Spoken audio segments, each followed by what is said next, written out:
Donc Patrick Alexandre, fondateur et PDG de la société Croject. Croject est une société, un laboratoire pharmaceutique spécialisé dans les situations d'urgence en amont de l'hôpital. Alors qu'est-ce que ça veut dire? Vous êtes diagnostiqué à risque de faire des crises. On vous prescrit une dose de secours que vous avez sur vous en permanence.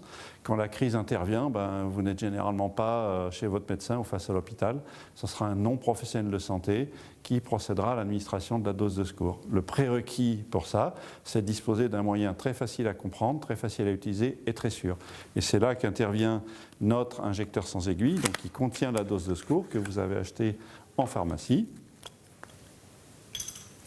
Et donc il suffit d'ouvrir le dispositif, de le positionner sur le site d'injection, très souvent la cuisse, on appuie et en moins d'un dixième de seconde, la totalité de la dose est administrée. Donc on intervient essentiellement sur des situations d'urgence telles que les crises d'épilepsie, c'est plus de 5000 morts par an en Europe, les overdoses aux opioïdes aux États-Unis, c'est une véritable épidémie suite à des prescriptions d'antidouleurs à base d'opioïdes, 50 000 morts par an. Vous avez les chocs anaphylactiques, voilà les exemples de situations sur lesquelles on intervient.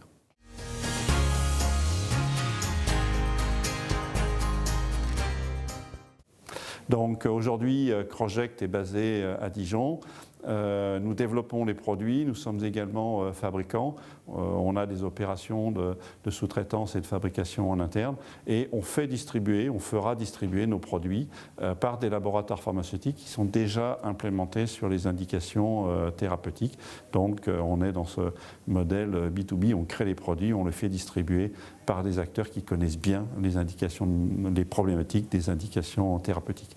Aujourd'hui, Croject, c'est 70 personnes, donc sur 2 sites à Dijon et à côté de Dijon, et on a investi déjà plus de 100 millions d'euros pour développer cette technologie.